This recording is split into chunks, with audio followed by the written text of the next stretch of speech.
Kay Soto, pwede pa daw makahabol sa final roster ng Gilas kontra sa New Zealand at Australia, ayon mismo sa rules ng FIBA. Pero ang tanong paano?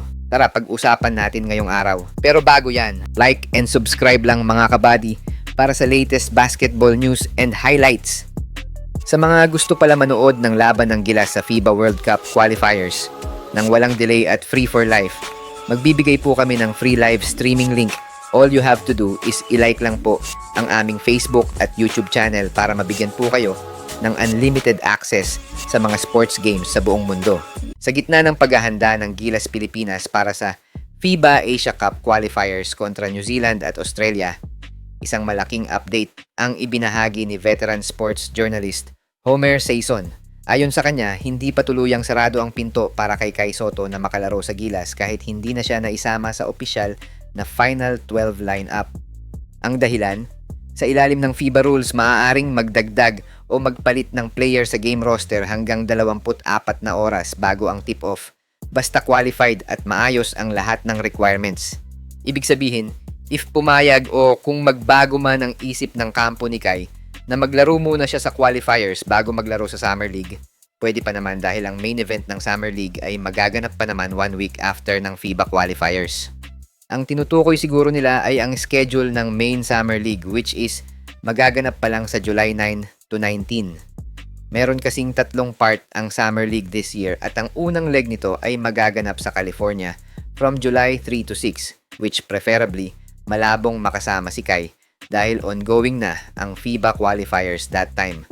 Not unless kasama ang team na kukuha kay Kai sa event na yon. Samantalang ang second leg naman nito nagaganapin sa Utah from July 4 to 7.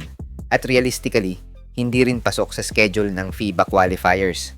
Pero mukhang malabo pa sa sabaw ng pusit na makasama si Kai since mauuna ang FIBA qualifiers bago ang main event ng Summer League. And may mga risk factors din kasi na masasabi nating critical if maglalaro siya sa Gilas, at isa dyan ang injury na ayaw nating mangyari dahil baka lalo siyang hindi makapaglaro sa Summer League. Kaya para sa akin, suntok sa buwan yan kung mangyayari. Pero ayon kay Coach Tim, hindi pa naman sila nawawalan ng pag-asa na makasama si Kai sa qualifiers dahil kailangan talaga ang serbisyo niya. Sinabi din ni CTC na all out na ang Gilas Pilipinas sa 2 games nito dahil ito ang tsansa ng Pilipinas na gumanda ang record bago pumasok ang last round ng FIBA qualifiers. Gayunpaman, nakasalalay pa rin ang lahat sa magiging sitwasyon ni Kai sa Summer League at sa final decision ng kanyang kampo.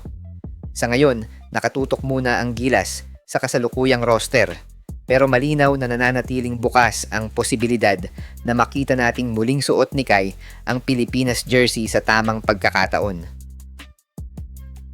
Hi guys! Kung naghahanap ka ng legit Gilas jerseys, marami tayong partner stores ang nagbebenta niyan. All you have to do is i-click lang yung link sa gilid ng mga video at magpa-pop na yung mga stores sa gilid.